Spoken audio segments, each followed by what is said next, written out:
का एक गांव माधवपुर। ये महीना जनवरी का था और रात के तकरीबन 10 बजे थे। रात के सन्नाटे में झिंगुरों की आवाजें माहौल को थोड़ा डरावना बना रही थी। ऐसे में दो लोगों के कदम गांव की तरफ बढ़े जा रहे थे। अरे वाह यार, आज तो मजा ही आ गया। सही कहा तूने, बहुत मस्त नाच किया था उस पतली कमर वाली लड़की ने, नहीं? यार काश वो हमारे गांव में भी होती तो पूरा जंगल पार करके उसका प्रोग्राम देखने दूसरे गांव नहीं जाना पड़ता। अरे यार कदम तेज तेज बढ़ा, मुझे तो ये सोचकर डर लग रहा है कि घर पर क्या बहाना बनाएंगे। अरे हम कुछ ही मिनटों में गांव पहुंच जाएंगे। वो देख, वो कच्चा रास्ता आ गया।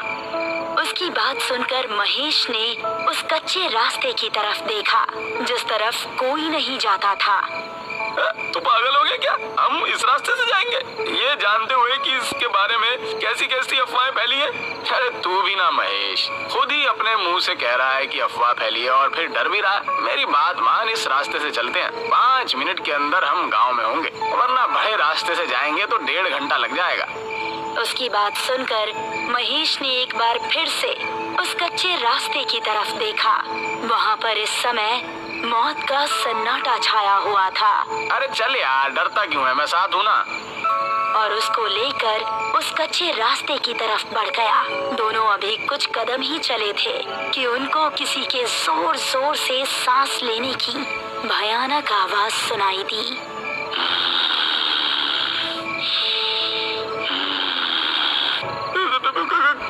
कौन है? अरे यार डरता क्यों है, कोई कुत्ता ही होगा।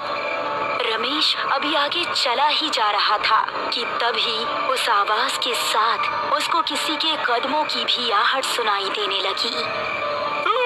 मैंने कहा था ना, यहाँ से जाना ठीक नहीं है। अबे तू मुझे भी डरा रहा, देख अंधेरा भी बहुत ज्यादा है, कुछ नजर नहीं आ रहा। अब बस हम दोनों अपने कदम गाँव।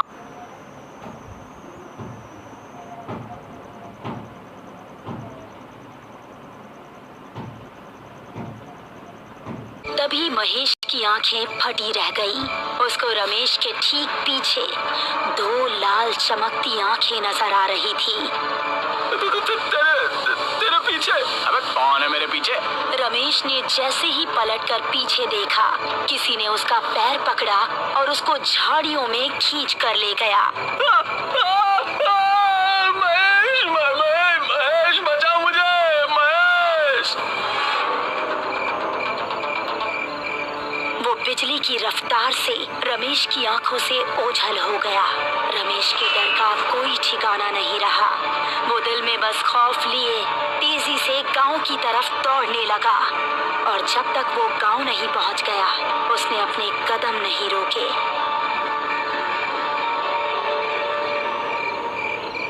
अगली सुबह जब वो गांव के कुछ आदमियों के साथ उस कच्चे रास्ते की तरफ गया तो उसको रमेश की लाश 2 टुकड़ों में जमीन पर पड़ी मिली। रमेश! उसकी आंखों से आंसू बह रहे थे और इस तरह इस कच्चे रास्ते का खौफ माधवपुर में और ज्यादा बढ़ गया। इस घटना के 3 महीने बाद मोहिनी, जो कि 21 साल की एक खूबसूरत लड़की थी, अपनी विधवा माँ और छोटी बहन मेघना के साथ इस गांव में रहने के लिए आई। बेटा, हमने वो गांव छोड़कर ठीक नहीं किया।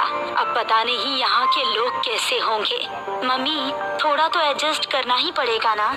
उस घर का किराया बहुत ज्यादा था, कुछ दिन यहाँ गुजार लेंगे तो सब नॉर्मल हो जाएगा।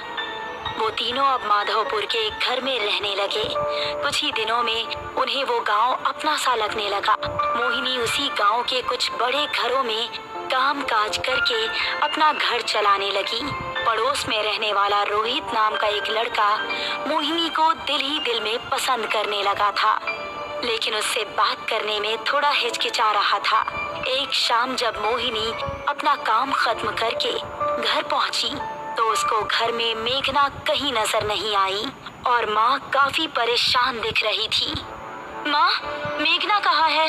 वो दोपहर के वक्त टहलने निकली थी, लेकिन अभी तक घर नहीं लौटी।